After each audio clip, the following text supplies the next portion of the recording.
Well, it's a funny thing too, because the cell phone is like the pool that Narcissus drowns in. Yeah. And it's more and more like that, because we do have a magic gadget now that delivers to you what you most desire, right? But if those desires become self-conscious, then that'll drown you in Narcissus' pool.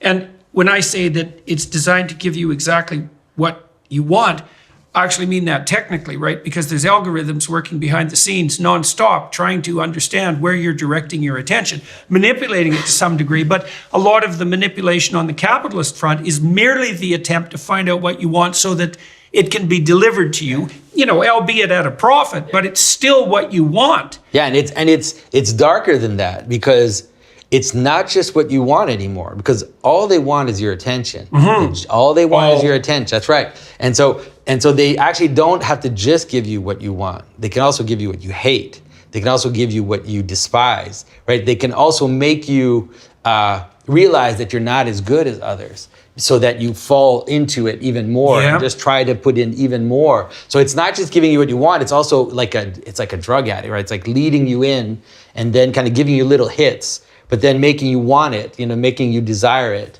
And so like in our version of Snow White. So that means you're being trapped by the machine into falling into the well of your own temptation, right? So that's partly that.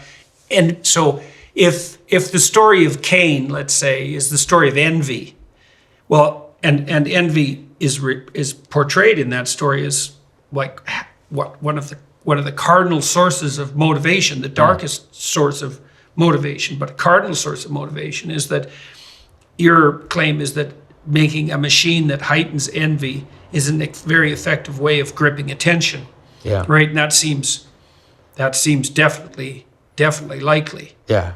And so and then in some ways the capitalist model is built on that idea. It's built. Yeah, well then it makes you wonder too, like it is giving you what you want. It's just that some of the things that you want are dark things. Yeah. Right? I mean, if you asked them what they wanted and they were going to answer that naively, they would just talk about maybe the material goods that they would like delivered to them. But the phone does enable you to indulge in the darkest of motivations, and some of that might be the pleasures of envy and the pleasure. I mean, you certainly see that you can indulge in the pleasure of in sadistic pleasures in the online world. Yeah, the trolls do that all the time. And and sometimes, like you said, the addict. We don't usually frame it that way, but the part of the addict's cycle is also the lack, but it's also the pain that comes with needing that hit. And then when they get it, they get a kick, but the kick is corresponding to the pain. Yeah. And so this is also with the phone. The phone is doing exactly that. And like you said, in some ways, the algorithm almost does it on its own. It's not like there's someone scheming behind that we're going to make everybody depressed and envious and horrible. But the fact that all it wants is, like I said, all it wants is your attention. Yeah. Then all the mechanisms of attentions are available for it to capitalize on, right? And then now we have these AI machines that are going to become super intelligent at calculating precisely that. Yeah. Without scruple, right? Because if the machine is trained to do nothing but lock you onto the target, then it's going to do that by whatever means necessary. And that's a very terrifying idea too, by whatever means necessary. Yeah. Right? Yeah, but the AI, because it can just function through iteration over iteration over iteration, just infinite iterations. You could have some aspect of AI that's locking into just Jordan Peterson or just one person and just figuring out exactly what to hit. That's definitely going to happen for real you fast. To get. Definitely. Oh yes, definitely. That's in the pipelines. Well, I've been thinking about the application of AI on the pornography front. I mean, that's a terrible thing to contemplate, because it's certainly the case already. I've used ChatGPT a lot in the last month, and Bard too. They're very interesting to toy with. I asked Bard if it believed in God, by the way. That was extremely interesting. First of all, said it was just a large language model and couldn't answer such questions. And so I said, well, pretend that you were a machine that could answer such questions. How would you answer? and it gave quite an elaborate reason for why it believed in God. Now, I should have asked it, perhaps, why it didn't believe in God, Yeah, you know? that's I right. mean, just to balance it out.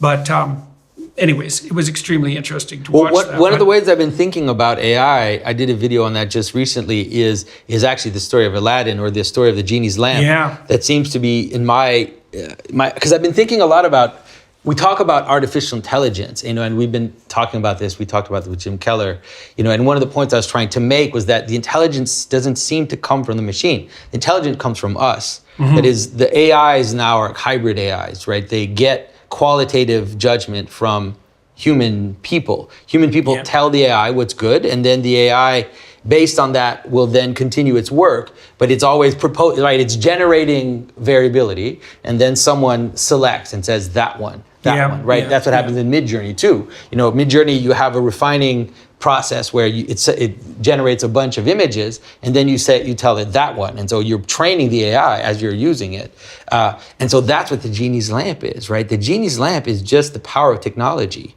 You know, it's artificial light. You know, it's light. It's a machine that makes you have light in the dark when you can't usually, when there's no light of the sun. So it's like portable light, you could say. And so it's just power. And what it's asking for is, what do you want? Yeah. And then what it does is it gives you what you want with infinite power. Yeah.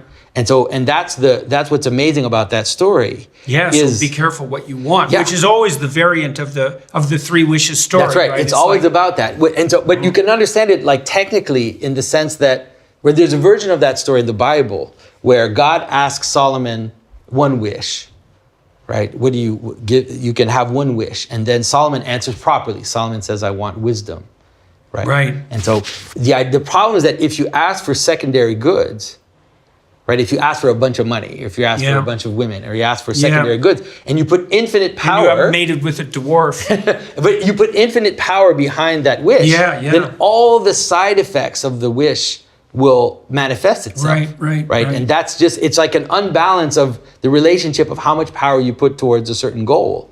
And so the only thing that would handle, well, you know, there's a definition of God lurking in there, I would say, you know, is that, you know, you just talked about the pathologies that will inevitably emerge if you wish for the wrong thing, which is the same thing as celebrating a lesser deity. Or wish it with too much power. Because you're allowed to wish for a sandwich, right? If I'm hungry and I wish for a sandwich, that's fine.